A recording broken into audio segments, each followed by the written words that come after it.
a lot of my substance use has been coming from a place of trying to navigate the felt experiences that I experience as I move through this 3D space. And these invasive feelings or like this foreboding that can happen. It's one thing if it happens a little bit, but if it's happening like all the time, it can make a real mess of your life. And it's a real debate whether or not the substances have helped me or not. I've actually been tapering off all substances because my goal is to be completely substance free by the time I'm 40. That would be nice. But I don't really like smoke to get high as far as recreational. It's either I have a creative goal or it's kind of more of a meditative thing and sometimes a social thing. But I feel like I'm a little better social just straight, or I mean just not on anything. And most of the time I prefer not to be on anything, and I'm not. As far as weed. But it does help me kind of navigate those feelings in a way where I can use it medicinally. So I've been using it more medicinally than anything. And really being conscious of what I'm feeling and what I'm going through, like just actually sitting with myself. It's just you can only sit through certain things for so long, and I've noticed mine just just go on for years. Like heartbreak shouldn't last that long and be that devastating. Like, yeah, it's sad and there's grief involved, but it's like there's a limit, and like no one can see the amount that someone can go through, but it's enough to drive anyone mad. And yeah, I never knew it could be this bad. I knew it was bad, but I didn't know it could be that bad. And which makes me think that, as above, so below, that there's something behind this intelligence.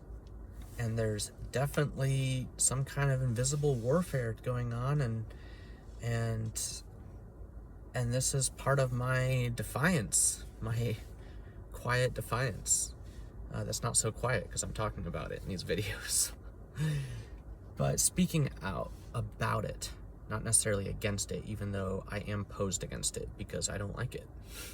Just to be honest, I mean, I don't like the way it feels. I don't want to feel that way. I don't want that. It's like invasive thoughts. It's like all the way from just it's like lusting after someone to like really wanting to be able to go somewhere and do something you can't do. For me, that was going on tour, which isn't a bad thing to want. In fact, sex isn't even a bad thing to want. We are humans, and as humans, we can have that. It's actually a natural thing. It's like we just have been shaming ourselves for so long. It's like in our DNA now or something, the shame. Religion didn't help that at all.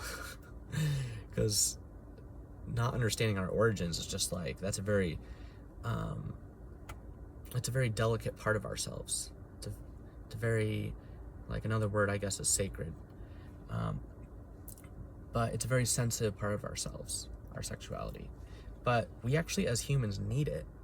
And it's like, yeah, after this life or before this life, it's like we're like maybe angelic beings or spirit or light beings or something, and we don't need any of that. But while you're a human, you might as well do the human things, right?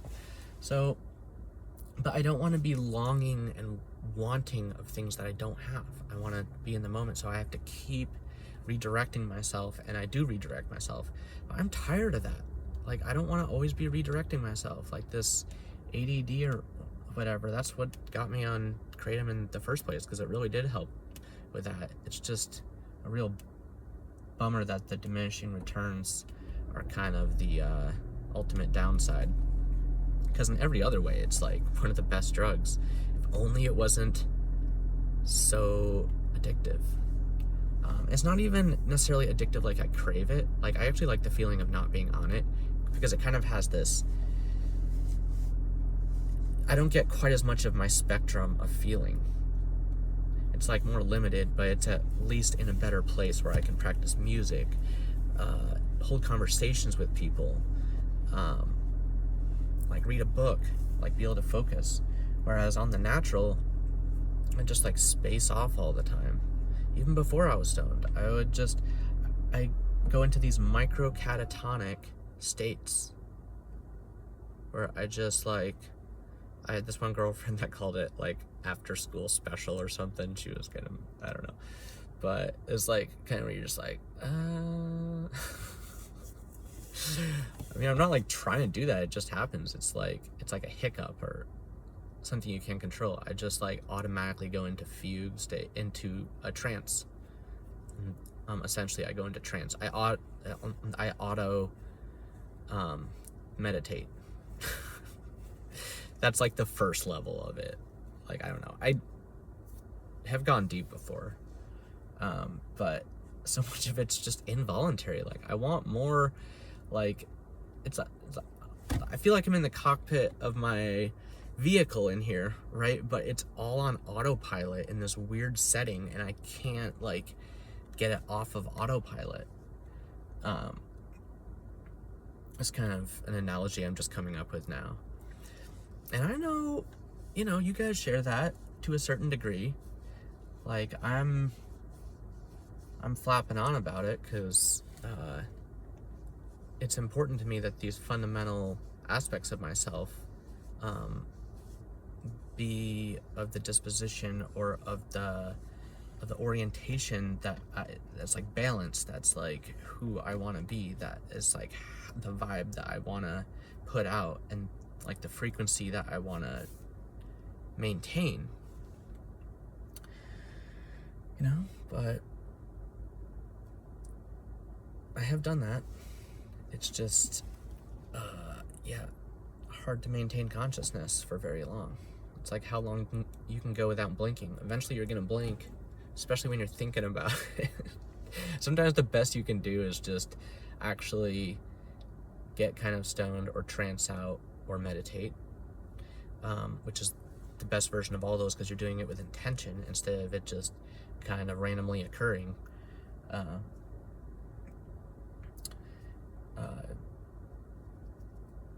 It's just important to recognize these things. I think the more we recognize them, it's more like we're expanding our consciousness around it to try to envelop what this is, that to study it, to observe it. Like, that's the mind of a scientist, an observer, right? And I'm an observer of my felt presence of experience. And the whole spectrum, there's so many different felt presence of experience. There's wonderful, fantastic highs, beautiful highs, where you're like, wow. Like, that's what I love about ecstasy. I don't really do it anymore because I'm too feeble, like, to like handle hard drugs like that. But when I was in a good place to do it, it reminded me of just how good life could be. Like, just how beautiful everything is. It was like I caught a glimpse of the beauty, and like the appreciation stuck with me for so long. Even though I don't feel it, I remember, even though I don't feel how impactful that was, I remember it was very impactful.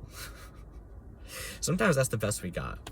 Or like, I remember that it's like one time I got in a car accident or fell out of a tree, and you're like, oh, that was horrible, but you can't remember just how horrible it was. And thank goodness, like, you don't want to. Like, that was traumatic. But it would be nice to kind of like tap into that with the good times. And some people can, like, just imagining that you are in a state of being in love,